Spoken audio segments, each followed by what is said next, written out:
Bom dia, boa tarde, boa noite, pessoal, tudo bom? Hoje eu vim falar com vocês sobre o seu chamado, o meu chamado e o chamado que cada um tem. A gente sabe que a gente tem um grande chamado aqui, que é servir a Deus. Mas a gente também sabe que temos um chamado especial cada um, que é como a gente vai servir a Deus. Nós somos seres únicos e especiais, feitos por Deus. E cada um de nós foi feito por uma forma de Deus, que não foi repetida e nem vai ser repetida nunca.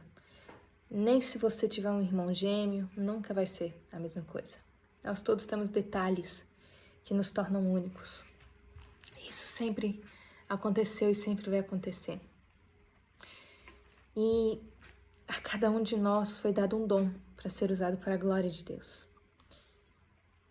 E também sabemos que não adianta ter o dom e não usar. Isso seria desperdício. Tem uma passagem lá em Romanos 12, que fala assim: Deus, em sua graça, nos concedeu diferentes dons. Portanto, se você tiver a capacidade de profetizar, faça de acordo com a proporção de fé que recebeu. Se tiver o dom de servir, sirva com dedicação. Se for mestre, ensine bem. Se seu dom consiste em encorajar as pessoas, encoraje-as. Se seu dom de contribuir, dê com generosidade. Se for o de exercer liderança, lidere de forma responsável. E se for de demonstrar misericórdia, pratique-o com alegria. A cada um de nós foi dado um chamado, onde recebemos um dom com que Deus nos presenteou. Mas algumas dúvidas podem vir na cabeça de muitos. O que fazer? Ou melhor, o que Deus quer que eu faça? Será que eu sou digno? Eu sou mesmo importante para poder ter um chamado? Como que eu vou descobrir meu chamado? E o que Deus quer que eu... O que Deus quer que... O que eu vou fazer? Como é que eu vou fazer para fazer o que Deus tem para mim? É muita coisa, né? Para nossa cabeça de seres humanos. Mas vamos por parte. Primeira coisa, o que Deus quer que eu faça? Vamos focar no primeiro chamado que temos, servir a Deus. Agora a gente vai dar uma passada lá em Deuteronômio. Aqui. 10:12. Agora, Israel, o que o Senhor, seu Deus, requer de você? Somente que você tema ao Senhor, seu Deus, que viva de maneira agradável a Ele e que que ame e sirva ao Senhor, seu Deus, de todo o coração e de toda a alma. Isso já foi dito lá no início da Bíblia pra gente. E continua sendo repetido várias vezes. Somos servos do Senhor. E hoje, pela glória de Jesus e pelo sacrifício vivo que Ele fez pra gente, a gente também é chamado de filho. E Deus cuida dos seus filhinhos, não cuida? Então, a gente passa para um próximo ponto agora. Será que eu sou digno? Não, nenhum de nós é. Nenhum de nós é digno da salvação, nenhum de nós é digno de ser usados por Deus. Nenhum de nós somos dignos de nada. Mas, por meio da morte de Jesus, nós somos limpos, lavados e santificados pelo sangue do Cordeiro. Nós que somos pecadores e errantes, nós fomos salvos. O preço foi pago na cruz. É bonito e é difícil pensar nisso, né? Porque é um sacrifício verdadeiro, é um sacrifício de amor, é um sacrifício lindo. Mas ao mesmo tempo é pensar, uau, mas por quê, né? Por que eu? Por amor. E também para que nenhum de nós orgulhe pelas nossas ações, porque a gente não é salvo pela ação, a gente não é salvo pela fala, a gente não é salvo por quem a gente é salvo por conta de Jesus. E lá em Tito, também fala sobre isso. Aqui. Tito 3, do 4 ao 7.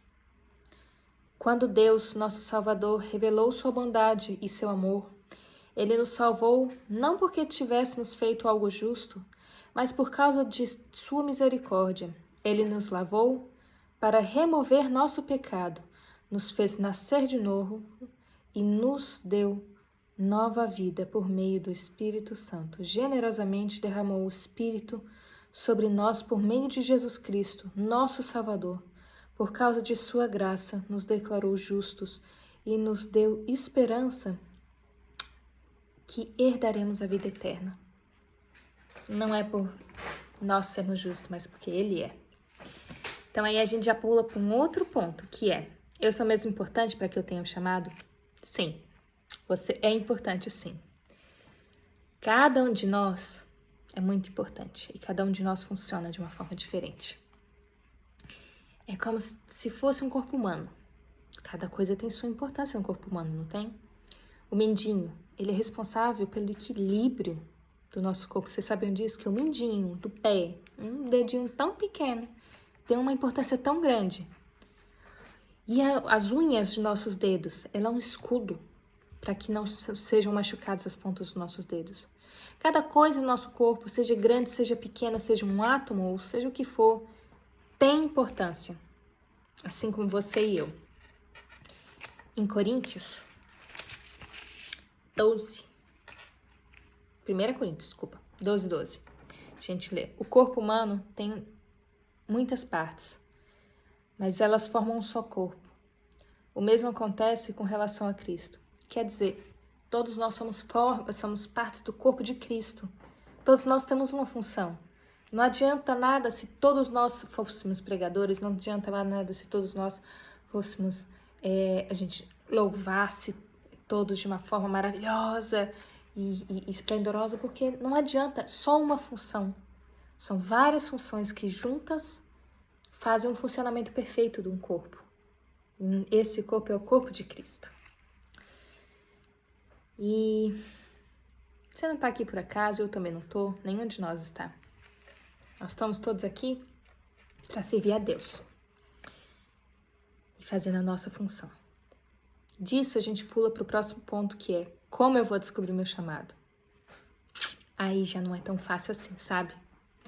Não tem uma fórmula secreta no como você vai descobrir seu chamado. Você pode ter uma sorte grande que te leva a descobrir o seu chamado no início da sua caminhada com Jesus. E tem também pessoas que levam anos, meses, anos para isso acontecer. E tem gente que até hoje está procurando, sabe? Não tem como saber. Você pode tentar ir de parte em parte na igreja para tentar ver onde que você sente guiado ali pelo Espírito Santo, de onde mesmo é que você tem que estar. E às vezes isso não funciona. Tem gente que vai estudar cada parte para entender mais e ali também descobre qual que é. Mas não tem muito como, sabe, você descobrir.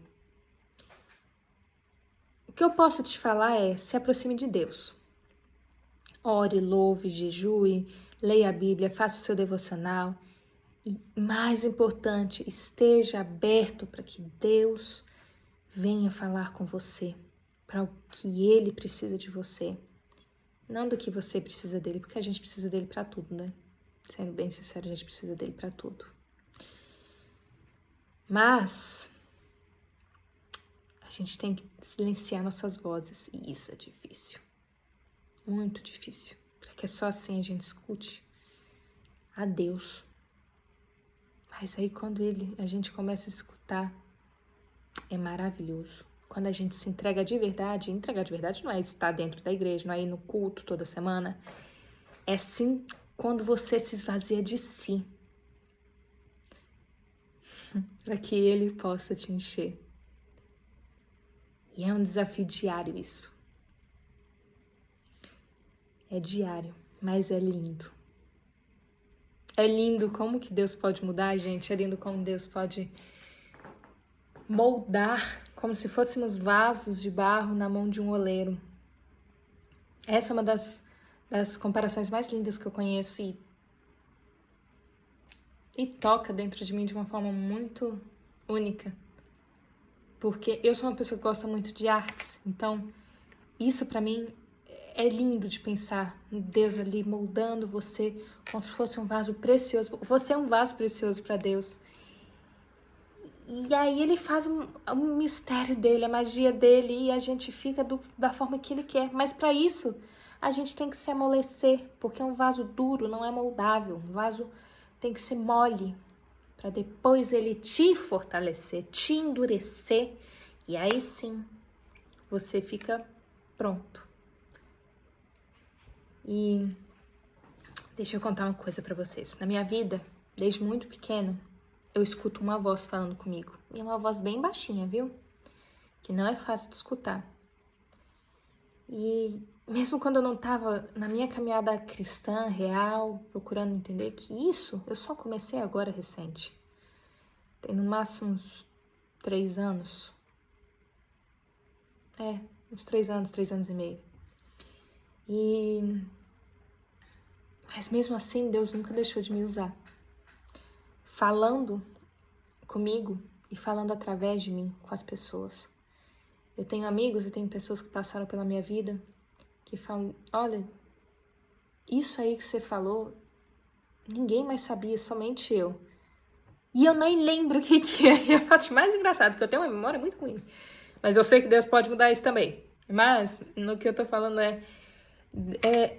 eu não lembro, mas pra pessoa foi especial. E não é porque eu sou especial, mas é porque Deus falou através de mim pra essa pessoa, porque essa pessoa não conseguia escutar naquele momento Deus falando. E ele faz isso com todo mundo, sabe? Até com você e com qualquer pessoa que você pode imaginar. Ele vai usar você. Ele vai usar outras pessoas para falar com você também. E essa voz que eu escuto, eu só fui descobrir depois de muitos anos que é Deus. Depois de muitos anos que eu fui descobrir que era o Espírito Santo. E toda vez que minha cabeça começava a ficar muito, muito, muito barulhenta, muito, muito, muito caótica, minha vida caótica, essa voz se silenciava totalmente. E isso dói. Especialmente quando você já começou sua caminhada com Deus, quando você já entregou para Ele. Então a gente tem que se esvaziar, se silenciar, para que Deus possa encher as nossas vidas, os nossos corações, para o que Ele tem separado, para o que Ele tem preparado. Não é fácil, mas vale a pena, sabe? Não é fácil. Bom, o último ponto que eu quero falar com vocês é como eu vou fazer o que Deus quer. Exatamente assim, você se esvaziando, você abrindo o controle, a mão do seu controle, para que Deus tenha o controle de tudo. Ele vai abrir os caminhos, Ele vai te mudar, Ele vai te mostrar, Ele vai te prover. E acima de tudo, não tenha medo. Pois o mesmo Deus que criou o mundo e cuidou de tudo, cuida de você e cria você e molda você. Não tenha medo. Em nenhum momento tenha medo. Isso eu afirmo muito, porque eu também tenho muito medo, eu sou uma pessoa muito medrosa. Mas entregar minha vida para Deus, verdadeiramente, é o que tem me trazido muita paz. Porque o chamado que Deus me deu e que Ele me falou tem 1 ano, e eu tô lutando muito a favor de Deus e contra o meu eu, porque é muito difícil para mim o que Ele tem separado para mim. Porque Ele age de formas, às vezes, misteriosas, onde Ele pega suas partes fracas, para que Ele te fortaleça e você possa lá na frente falar que não foi você, foi Deus. Às vezes tem pessoas que têm dons lindos e que Deus fala, não é aí, meu filho, não é aí, minha filha. E te leva para uma outra área que te dá um desconforto gigantesco e te fala, é por aí que você tem que ir mesmo. Não é fácil, mas vale a pena, vale muito a pena, sabe? Para Deus vale a pena. Para os homens não, mas para Deus vale. Então, entrega na mão dele, pois ele é perfeito. E mais uma coisa, você não precisa estar perfeito para seguir seu caminho com Deus. Você não precisa estar pronto. Você só precisa seguir. Você só precisa iniciar. Pois o mesmo Deus que usou Davi, que era um baixinho, pequenininho, para derrotar Golias, vai usar você também. Porque você acha mesmo que força física, humana, Davi tinha chance? Não tinha, foi Deus mesmo. Não se engane, não. Bom, uma outra passagem aqui que cabe muito bem nessa parte é Salmos 32:8. O Senhor diz: eu guiarei pelo caminho para a sua vida. Perdão. O Senhor diz: eu o guiarei pelo melhor caminho para a sua vida. Lhe darei conselhos e cuidarei de você. E deixa eu só falar mais uma coisinha, que é um pouco chato, mas é verdade, tá? Vai ter dificuldade, vai ter complicação, vai ter desafio. O coisa ruim lá de baixo vai tentar te impedir. Não, mas como vai tentar? Mas ele não consegue, sabe por quê? Porque o Deus de todo o universo está cuidando de você, de mim, de todo mundo. Então, ele vai prover o seu caminho, ele vai abrir as portas, ele vai te ajudar. Nas dificuldades, ele vai te fortalecer. E vão ter momentos também lindos e maravilhosos. Tudo vale a pena para Deus. Tudo vale a pena. E eu vou encerrar falando que tem lá em Isaías 41:10, que é: não temas, pois eu estou com você, não desanime, pois sou seu Deus, eu o fortalecerei e ajudarei. Com a minha vitoriosa mão direita o sustentarei. É isso, que Deus ilumine e abençoe a vida de vocês. Um grande beijo e até a próxima. Tchau!